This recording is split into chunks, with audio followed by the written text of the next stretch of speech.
तुम्हालाही साडेसातीचा त्रास असेल तर हे सोपे उपाय नक्की करून बघा. आपणास साडेसाती आहे का?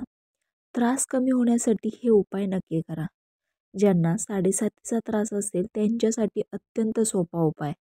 साडेसाती कोणालाही चुकलेली नाही, परंतु शनिदेवाची आणि हनुमानाची उपासना केली तर साडेसातीचा त्रास सौम्य होतो, म्हणजेच कमी होतो. माझे तर असे मत आहे की साडेसातीच्या काळात माणसाला खरे जग, समाज आणि मित्र आप्तेष्ट कळतात.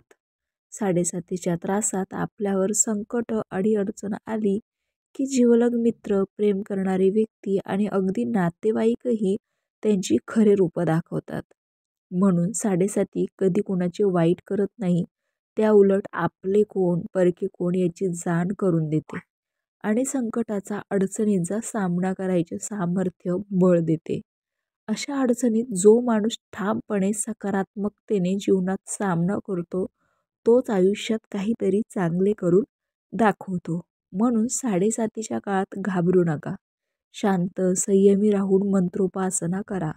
मंत्र काही देणार नाही असे नाही, पण जगण्याचे बळ, शांतता, समाधान आणि सकारात्मकता प्रदान करेल, जी अशा काळात खूप महत्त्वाची असते.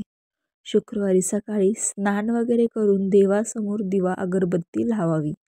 डोळे मिटून जमिनीवर बसून एकाग्रतेने खालील मंत्र रोज 11 वेळेस म्हणावा. नसेल म्हणता येत तर तुम्ही फोनवर पण लावू शकता. नीलांजनम समाभासम रविपुत्रम यमाग्रजम छायामार्तंड संभुतं तं नमामि शनेश्वरम. वरील मंत्र 11 वेळा पठण झाल्यानंतर रोज 11 माळा खालील मंत्राचा मंत्रजप करावा. मंत्र लहान आहे पण ताकद त्याची खूप मोठी आहे. अंजनी सूत हनुमान. मंत्र पठणाआधी रोज जर निळ्या रंगाचे फूल देवासमोर अर्पण करण्यास मिळाले तर उत्तमच आहे. त्यापेक्षाही रुईचं फूल अतिशय उत्तम. दर शनिवार उपवास करावा. उपवास म्हणजे काय ते आधी सांगते. ज्या दिवशी उपवास असेल त्यावेळेस किमान 24 तास शिजवलेले अन्न खाऊ नये. पाणी, थोडेसे दूध घ्यावे. उपवास मनाचा आणि तनाचा करावा. उपवासाच्या दिवशी तोंडाने वाईट बोलू नये, डोळ्यांनी वाईट बघू नये, कानाने वाईट ऐकू नये, नाकाने वाईट म्हणजेच मांसाहारी, मद्य, धूम्रपान यांची वास म्हणजेच गंध घेऊ नये. झोपताना अश्लील चित्र मनामध्ये रंगू नये. उपवासाच्या दिवशी शक्यतो मौन असावे. शांत राहून भगवंताच्या नामस्मरणात लीन असावे.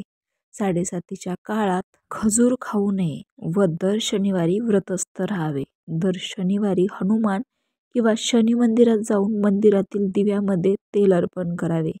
मित्रहो, ज्यांना साडेसातीचा त्रास आहे त्यांनी हा उपाय साडेसातीच्या काळात अखंड सुरू ठेवावा. यामुळे साडेसातीचा प्रभाव पूर्णपणे कमी होईल आणि शनी महाराज प्रसन्न होऊन तुमचा भाग्योदय करतील. रामकृष्ण.